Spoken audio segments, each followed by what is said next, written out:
Continuamos con la parte que tiene que ver con el manejo de poder. Y sabemos que para los fenicios, como lo hemos venido diciendo, el punto crítico en su desarrollo es la navegación.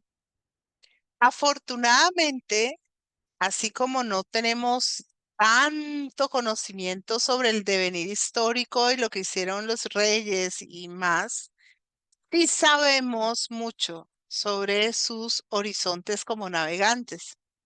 También sabemos que el impulso eh, de lo que van a ser como las empresas de navegación comercial está fundado en una estructura de apoyo que se basa en los reyes y en la nobleza. Porque salir al mar en un barco, primero, es costoso. Hay que contar con los costos de la embarcación, los remeros, y después está todo lo que tiene que ver con el cargamento. Los cargamentos para justificar un viaje a la periferia tienen que ser muy valiosos. Y las garantías del que se va, de que va a ser respetado su proyecto de viaje y su regreso, ¿no? Que no, entonces, todo ese ir y venir es lo que los reyes van a organizar. Ya en el siglo IV vamos a encontrar que la autonomía fenicia va a entrar en un choque mucho más fuerte, sobre todo cuando intervenga Alejandro Magno. Eso no lo hemos visto aún, lo vamos a ver, que es la toma de Tiro por Alejandro Magno, uno de los acontecimientos históricos antiguos más relevantes por todo lo que supuso y porque trajo consigo, entre otras cosas, la destrucción de la ciudad de Tiro, una ciudad muy pujante. Y hoy en día creo que quedan, voy a mirar, pero creo que quedan las ruinas y voy a mirar porque hay unas ciudades que sí existen, pero otras no me fijé como mucho. Vamos a mirar a ver si este señor de aquí sabe. Porque mm, a veces ese meta se me pega unas equivocadas. mm,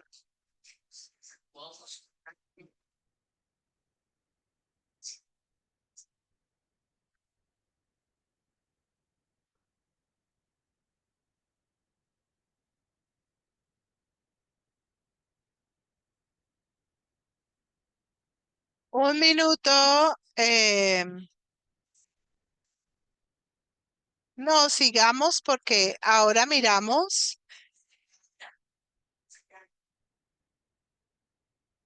cómo.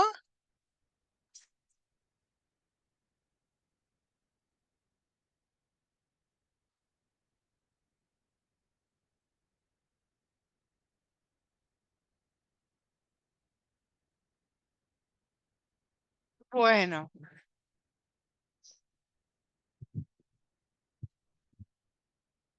sí,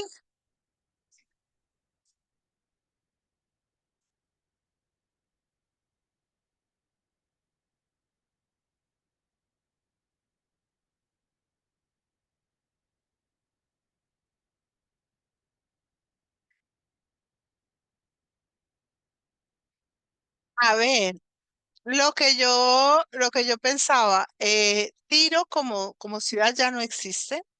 Lo que existen son las ruinas de Tiro. Bien, y tenemos que, ya esta parte de lo de Alejandro la hablaremos más adelante. Los macedonios intervinieron la autonomía fenicia y trataron de crear estados títeres. En ese sentido, mm, invitaron a a las ciudades a proponer sus propios candidatos, pero eso no fue como muy a lejos. Ahora vámonos con el ejército. El ejército es un punto decisivo en todos los desarrollos históricos. Los fenicios no parecen haber sido un pueblo particularmente militar. Los fenicios fueron más bien un pueblo que se relacionó de maneras pacíficas. Sin embargo, también tuvieron sus propios ejércitos y esto se va a ver en los momentos críticos de su historia cuando tuvieron que enfrentarse a procesos de asedio o de ataque por parte de otros. La riqueza y la prosperidad de las ciudades-estado había llevado a que los fenicios crearan más bien un sistema de coaligación. Es decir, las ciudades se ponían de acuerdo para proyectarse de una manera unificada y generaban relaciones positivas de confianza mutua.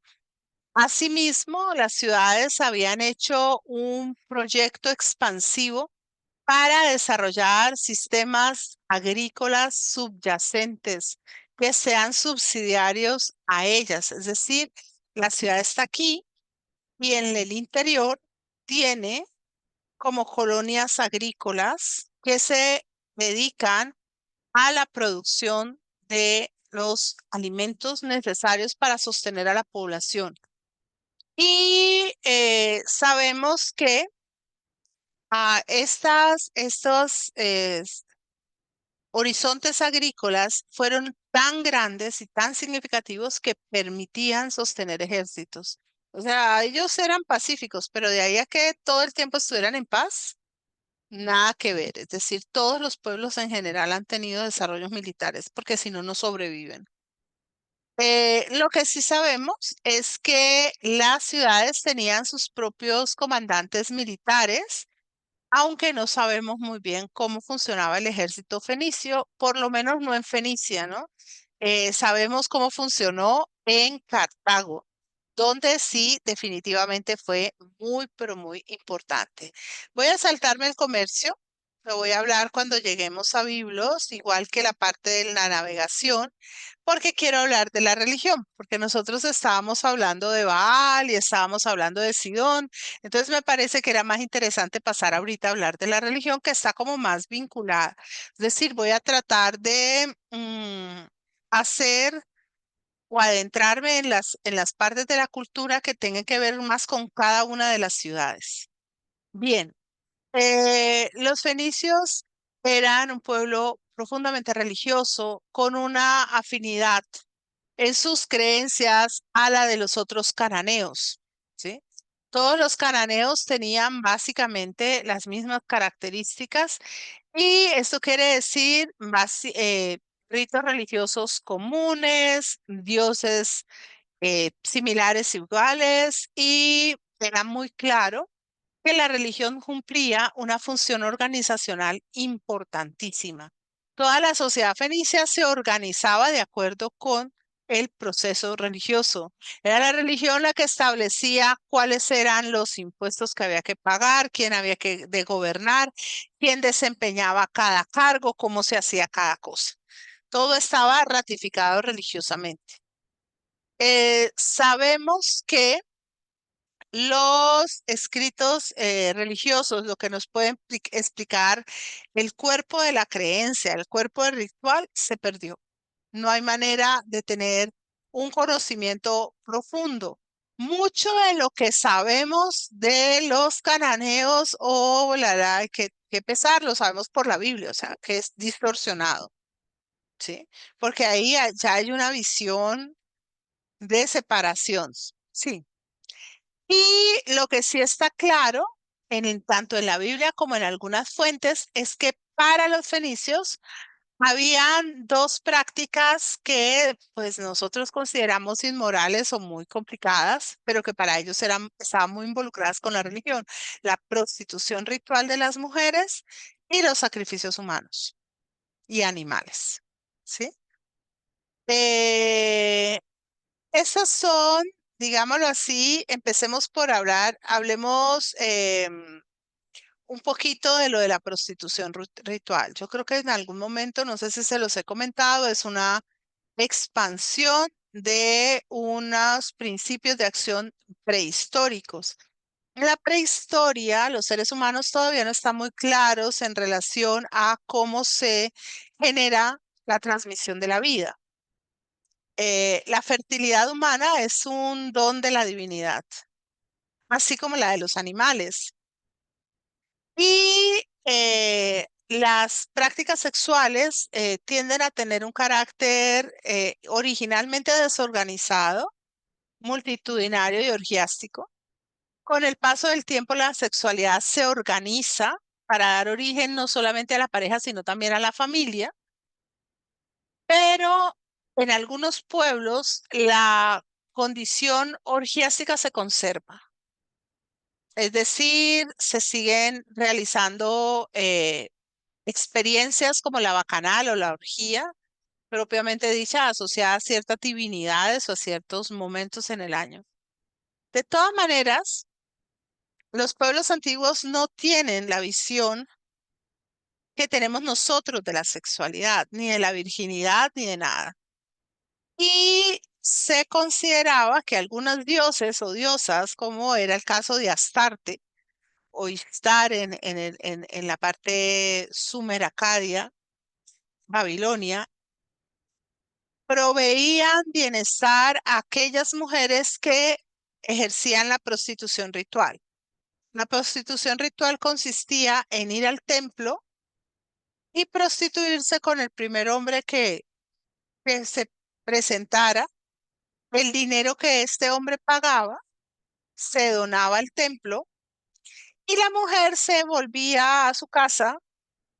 A veces se quedaba en un periodo largo, a veces era algo más corto y muchas veces traía la bendición de la diosa, es decir, un embarazo.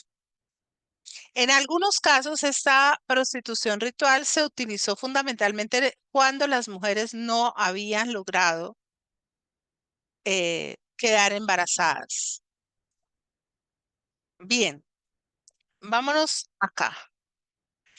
Eh,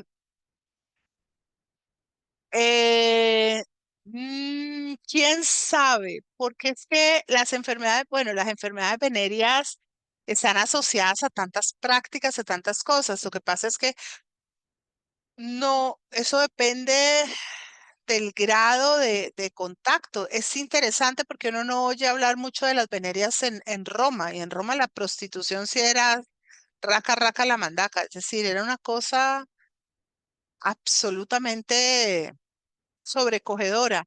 Voy a averiguar y te cuento. Pero, no, es interesante. A mí me parece que es interesante en términos de salud. Ahora, lo que no sabemos, no siempre nos queda, no siempre nos queda un registro de los desarrollos epidemiológicos o digamos de toda la parte que tiene que ver con las enfermedades en la historia, ¿no? Hay apenas, digamos, a los historiadores contemporáneos les interesa mucho y sobre todo a los que hacen arqueología humana, les interesa muchísimo ver qué enfermedades pudieron ser significativas, hacer la patología de los estratos anteriores. Pero con los fenicios además tenemos la dificultad de que son los fenicios, es decir, con los fenicios tenemos la dificultad de que sabemos muy poco de ellos. Bien, se sabe que los fenicios tuvieron, ¿sí? Unos espacios como unos hornos crematorios, unos altares que se llamaban Tofet y que fueron usados para los sacrificios humanos, para arrojar al fuego a niños muy pequeños, niños y niñas muy pequeños. Estas prácticas aparecen sancionadas o condenadas abiertamente en la Biblia. Actualmente En algunos casos se han buscado, digamos, muchísimo en los rezagos de estos espacios. Se han encontrado algunos huesos calcinados, pero no se tiene la sabiduría necesaria para establecer si realmente se trató del ejercicio de estas prácticas.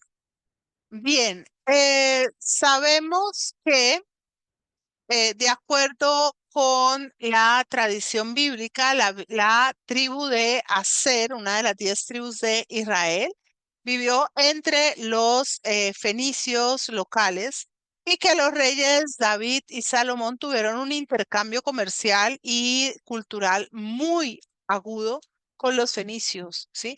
Es más, los arquitectos que se construirían el templo de Salomón serían fenicios, ¿sí?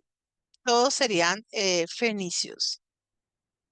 Bien, este me quedó repetido. Bueno, y este, ¿por qué se me devolvió? Bien, por otro lado, ¿por qué me quedó devuelto? Lo volví, lo puse. Me volvió y me quedó y me quedó y me quedó. Aquí, sí está tumbando la puerta. Estarán así enamorada. Bien, lo que nos dice la mitología religiosa cananea es muy poco, porque esta no está tan desarrollada como la mitología mesopotámica. En Canaán, el dios supremo se llamaba el dios y el hijo de el dios era Baal, que se conocía como el amo y que era un dios de el trueno que tenía la capacidad de morir y resucitar. Otros dioses que van a aparecer van a ser Melkart, que va a ser el rey de la ciudad. Melkart es un dios bien importante. Y también aparece Adonis, que también está con el título de el Señor. Es probable que todos ellos, Baal, Melkart, Adonis, fueran ni más ni menos el mismo Dios. Todo este panteón de de los fenicios tenía, digamos, esa connotación vinculada por el poder. Esos dioses, ante todo, por sobre todo, y digamos, muy especialmente, cumplían unas funciones no solamente en relación de explicar la trascendencia y darle sentido a la vida humana, sino también de articular los espacios sociales y organizarlos. Los fenicios tuvieron básicamente los mismos dioses en todas sus ciudades y una divinidad que apareció muy importante y que aparece proveniente de Mesopotamia es Astarte, ¿sí? Esta es, digamos, la divinidad femenina más relevante. Los fenicios tenían una organización religiosa, estas organizaciones en Tiro se llamaban Smarset o lugares de reunión, y allí lo que se hacía era ratificar los vínculos sociales positivos como los vínculos familiares, establecer la lealtad de carácter parental. Y en ese sentido, la religión fenicia aparece de una manera bastante cercana a cómo aparece la religión romana de las curias. ¿Sí? Nosotros hablamos de la curia es una organización romana muy antigua que consiste en un espacio de reunión donde todos aquellos que tienen un antepasado común se congregan para celebrar banquetes de carácter festivo y para, digamos, en esos banquetes de carácter festivo ponerse generar vínculos positivos entre sí. También aparecen las fratrías entre los romanos, que de ahí viene la idea de la fraternidad. Son aquellos que se asocian porque tienen una visión común de una divinidad, o sea, les gusta más o menos la misma divinidad y la religión entonces. No solamente cumple la función vertical de generar estructura, orden y demás, sino la horizontal, que es muy importante, que tiene la idea de agenciar la interacción social entre personas que están en un mismos niveles o en niveles distintos que puedan generar vínculos de apoyo o de solidaridad. Cada una de las Mesaret se atraía el favor de los otros a través de los banquetes o comidas que se generaban en torno a sus antepasados. Esto es interesantísimo de ver cómo esta visión de los fenicios trasciende en los etruscos y pasa a los romanos, ¿sí? En el sentido de mantener viva la memoria de un antepasado común. Y entonces es por eso, si yo quiero en este momento, por ejemplo, reunir a mi familia, digo, vamos a reunirnos a celebrar la memoria del abuelito.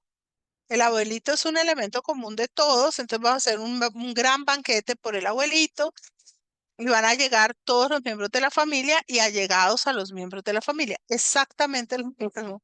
Viene desde acá. Bien, en Cartago, ya el sistema republicano cartaginés, que es mucho más estructurado y mejor conocido para nosotros que el fenicio, va a hablarnos de cómo cada máster va a desempeñar unos vínculos sociales, políticos entre ciudadanos.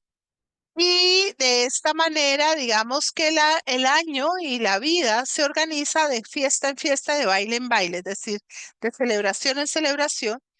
Los grupos más potentes, los grupos más grandes, los grupos que tienen mayor fuerza y músculo económico, hacen los banquetes más significativos y alcanzan la mayor trascendencia social. ¿Sí? El comer juntos siempre ha sido para los seres humanos un elemento de unión. No en vano, cuando nosotros queremos hacer vínculos, hacemos almuerzos, comidas, hacemos encuentros donde la comida está en el centro.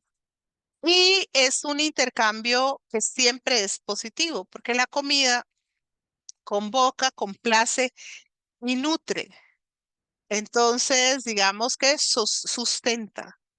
Y sustenta no solamente, exacto, no solamente sustenta la vida, sino que sustenta y soporta la relación social. Bien, no sabemos exactamente cuál va a ser la trascendencia política de esta práctica religiosa, pero podemos especular que muy seguramente habían elementos de este tipo. O sea, no era simplemente nos reunimos a comer y viva, viva y qué bueno que pasamos, sino hacemos acuerdos que políticamente nos posicionan en unas condiciones de bienestar. Bien, otra cosa que sabemos es que para los fenicios, como para los sumerios, como para otros pueblos, el exvoto fue un elemento importante, es decir, estas pequeñas figuritas que se quedan todo el tiempo dándole la cara a los dioses y complaciéndolos con su presencia, porque como yo no me puedo quedar toda la vida en el templo, pero quiero que el Dios sepa que yo estoy presente, entonces dejo la imagen allí puesta, ¿no? Hay muchísimas de estas figuritas que están en los museos y vamos a encontrar que em, todos estos objetos, así como representaciones de los propios dioses, ¿sí? Aparecen contenidos en espacios subterráneos en los templos y en los obeliscos, como donaciones, como representaciones de la piedad de los creyentes. Estos los llevan allí. Y en el interior de Tiro, en lo que es el templo de Eshmun, al norte y en el norte de Sidón, se encontraron muchísimos de estos objetos votivos, pero muchísimos. Se cree que gran parte de estas estatuitas de donación se realizaban o se construían o se ponían para garantizar que las personas tuvieran viajes seguros en sus misiones de comercio. Y también se habla de que los fenicios cuando iban en el mar hacían muchísimos, digamos, muchísimos rituales para garantizar que los dioses les fueran propicios. Los fenicios fueron un pueblo que para navegar necesitó tener un desarrollo de conocimiento muy alto de la parte astronómica, porque ellos crean mapas de las estrellas, sobre todo para guiarse en la noche. Y también hacen desarrollos de mapeo porque necesitan conocer muy bien las costas. Los barcos fenicios, a decir verdad, no hacen grandes viajes a mar abierto. Mayoritariamente los viajes fenicios se desplazan bordeando las costas, ¿sí? La navegación que se daba era una navegación conocida como de cabotaje, o sea, una navegación donde van tocando tierra cada cierto tiempo. Ya en tierra firme, los fenicios, como les he venido diciendo, eran un extraordinario pueblo constructor. Y entre las cosas que construyeron con mayor habilidad fueron los templos. Los templos fenicios son la base de el que será después el primer templo de el rey Salomón. Y ahora voy a devolverme. Ya hablé un poco de la religión, entonces hay algo que quiero dejar claro. ¿Por qué los israelíes especialmente sintieron esta repulsa frente a los cananeos en términos de su religión? Porque la religión de los cananeos era una religión, en primer lugar, sumamente centrada en la construcción de imágenes, ¿sí? Ellos hacían muchísimas imágenes. Dentro de estas imágenes, ellos tenían especialmente las de sus dioses y segundo, hacían sacrificios sangrientos a estos dioses. Es decir, les sacrificaban animales y, como les digo, se ha dicho que hacían sacrificios humanos de niños. Eh, Estos sacrificios siguen en discusión. No habría razón por la cual eh, los judíos mintieran a este respecto. Y hago la claridad, nunca dijeron que los egipcios hacían sacrificios humanos, nunca dijeron que los babilónicos hacían sacrificios humanos, dijeron que los fenicios hacían este tipo de sacrificios. Y se han encontrado los huesos y se han encontrado las osamentas calcinadas. No sabemos con toda precisión cómo fue esto. Bien, la segunda ciudad fenicia fue Biblos. Biblos es el nombre que le dieron los griegos a la ciudad de Gebal y es un nombre que fue otorgado por el comercio muy activo que hicieron los fenicios de los papiros egipcios. Biblios está también entre las ciudades más antiguas del mundo. La UNESCO la ha declarado Patrimonio de la Humanidad y tiene aproximadamente 7.000 años de antigüedad. O sea, es muy antigua. Ya para el año 3000 antes de Cristo, este pueblo que originalmente debió ser un pueblo de pescadores, se convirtió en una ciudad. El comercio de biblos estuvo situado alrededor de la materia prima una de las materias primas más importantes de los fenicios, los cedros, los famosos cedros de el Líbano, que fueron muy valiosos en términos de recurso maderable, especialmente para los egipcios.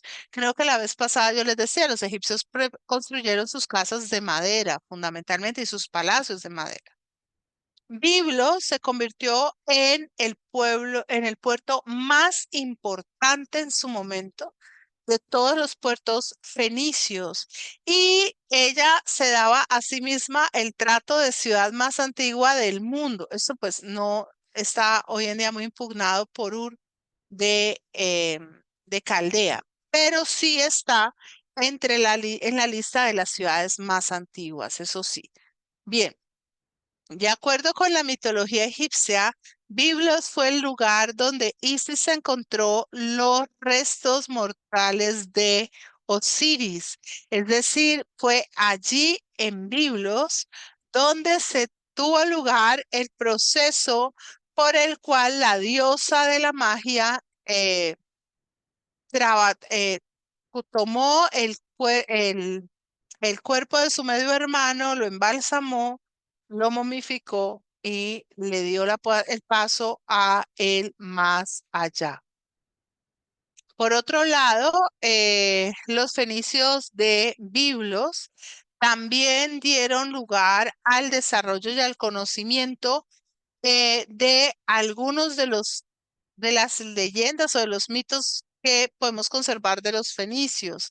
Entre ellos hablan de una batalla permanente o eterna entre el dios de los cielos y una divinidad del mal. Es decir, ellos dan origen al principio de lo que después vamos a conocer como el maniqueísmo. Dos seres maravillosamente divinos que entran en pugna todo el tiempo y que se contraponen buscando imponerse el uno al otro. Esta creencia en los dioses del bien y el mal, en el dios de la luz y el cielo y el dios de la tierra, también se proyecta en una batalla eterna entre Baal, que es el dios del cielo, y Yam, que es el dios del mar. Es posible que de ese mito venga la idea de la enfrentamiento entre Horus, el hijo de Isis y Osiris, y Set, el tío malvado que mata a Osiris y luego lo expulsa a Horus y a Isis del territorio de Egipto, y digamos como que los echa hasta que Horus se enfrenta a Set y Set le quita uno de sus ojos. ¿Sí? Bien. Eh, ah,